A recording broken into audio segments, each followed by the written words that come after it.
You might have heard the term a big fish in a small pond. Basically, the fish is your company, and the pond is the industry your company is competing in. If you're a big fish, it means your company is the dominant one in the pond and no competitor can touch you. This often happens when a company becomes a first mover in its industry, so there really isn't any competition. Just take a look at Netflix. Back when Blockbuster dominated the home media market, Netflix launched a streaming service which at the time was unheard of. Fun fact, Netflix actually offered to sell itself to Blockbuster back in 2000 for $50 million.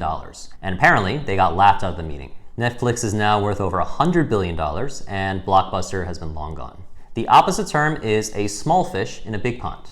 If your company is a small fish, it means that you're just one of many other companies all competing in the same market with a similar product. This makes it pretty difficult to stand out from the crowd and to grow quickly. Think about supermarket chains. Kroger, Publix, Safeway, Wegmans, Albertsons. I mean, is there really any clear-cut way for any of these companies to differentiate themselves from the others and suddenly gain market share? On the surface, it might seem obvious to try to be a big fish in a small pond, but that means your food truck needs to be so different from the rest that it basically becomes the first of its kind in your area. Not an easy task. So first, let's explore a few companies that were small fish, but managed to become hugely successful. Chipotle is a fast casual restaurant chain that sells Mexican food like burritos, burrito bowls, tacos, and everyone's favorite, guacamole. Their competition includes Taco Bell, Qdoba, Moe's Southwest Grill, and Baja Fresh. They differentiated themselves by adopting a build-your-own burrito or bowl model, where you move down the line and choose each ingredient you want, kind of like Subway. But at its core, it's still just a fast casual Mexican restaurant. Shake Shack is also a fast casual restaurant chain, but they sell burgers, fries, and milkshakes. Their competition includes McDonald's, Burger King, Five Guys, and Smashburger. Just like Chipotle didn't reinvent burritos, Shake Shack didn't come up with a radically different burger. Instead, they focused on using quality ingredients compared to typical fast food burger chains. Blue Bottle Coffee is a coffee chain that sells, you guessed it, coffee. Their competition includes Starbucks, Phil's Coffee, Stumptown Coffee Roasters, and Pete's. Blue Bottle actually started out as a home delivery service for freshly roasted coffee beans and later turned into a coffee chain. Again, like Chipotle and Shake Shack, Blue Bottle didn't really do something brand new. They became successful by being just that much better than its competitors in the same space. It may be hard to picture it now, but up until only a few years ago, all three of these companies were pretty much unknown.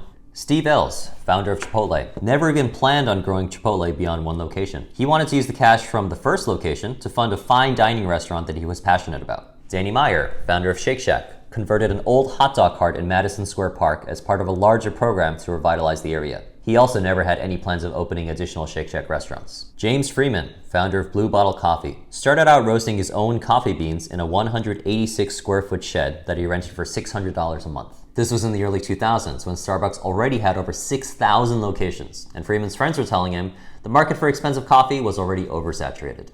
So what did these companies see that others didn't? Believe it or not, there are a few advantages of being a small fish in a big pond. Number one, psychological barrier. How saturated is the market really? Sure, there are a lot of places that sell Mexican food, even in middle America. Tacos! Hot tacos here! Oh, are those tacos? You better believe they're tacos! I love tacos, especially on a corn tortilla. Oh, I love tacos on a corn tortilla! But are there really so many Taco Bells and Qdobas that a company like Chipotle never could have succeeded? A lot of times, people's assumptions that a market is already oversaturated will prevent them from even trying to enter that market at all.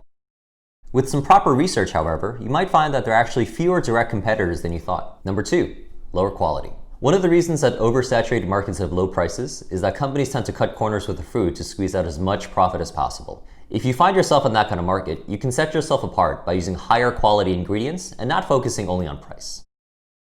While companies like McDonald's and Dunkin' Donuts try to outdo each other with larger and cheaper cups of coffee, Blue Bottle went in the complete opposite direction, with pricey coffee made with the best coffee beans. Number three, if it ain't broke, don't fix it. Since there's always a market for things like pizza or burgers, a lot of these places don't really have any incentive to be innovative, as long as they're making money. Stale bread, frozen meat, prepackaged vegetables, you know what I'm talking about. Shake Shack saw what the standard burger was like in America and believed that people would be willing to pay for a burger with better ingredients. And they were right. To succeed in a big pond, you need to have clear selling points that would make customers choose you over your competitors. Do you have better food? Do you have unique packaging? Better customer service? Hello, I'm Steve. I'll be your server this evening. May I start you off with a cocktail? Now let's take a look at companies that basically created their own markets, leading them to become big fish in their respective small ponds. Vita Coco is a company that sells packaged coconut water. Their competition includes Zico, One, Naked, and Harmless Harvest. They differentiated themselves by offering a low-calorie natural drink that's supposed to be good for workout recovery in a market that was basically dominated by Gatorade, Powerade, and other sugary drinks. Coconut water has been popular in places like South America and Southeast Asia probably since before you were born. So it would be incorrect to say Vita Coco invented coconut water. Instead, what they did was take an existing product, packaged it, and marketed it well to the right crowd. And in doing so, they became one of the first companies in the US to sell coconut water nationally. Kogi Korean Barbecue is a food truck in LA that sells Korean-Mexican fusion food. A lot of people also credit the founder, Roy Choi, for starting the gourmet food truck movement. Their competition includes basically all Mexican food trucks and all Korean food trucks in LA. They were one of the first gourmet food trucks to combine Korean and Mexican food, and one of the first trucks to use Twitter to create a dedicated following. Korean food and Mexican food have always been a huge part of LA, but not many people thought about combining the two cuisines, especially not anyone with a food truck. Kogi introduced people to something new, and the flavor combinations got people hooked. Copa Di Vino is a company that sells single-serve wine by the glass. Their competition includes Zips Wine, Banded Wines, and Bev. They differentiated themselves by selling single-serve wine in portable glasses in a market that had only large glass bottles of wine. Like Vita Coco selling coconut water, Copa Di Vino decided to sell something that already existed, wine.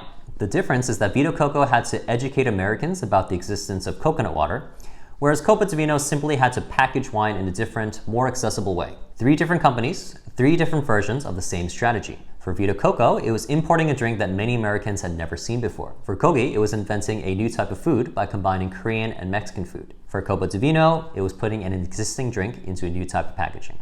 So, what are the advantages of being a big fish in a small pond? Number 1, less direct competition, at least initially. At any given location, there are only so many people that'll want to eat a certain food that day. If every food truck on the street is selling pizza, they're all basically fighting for the same slice of the pie.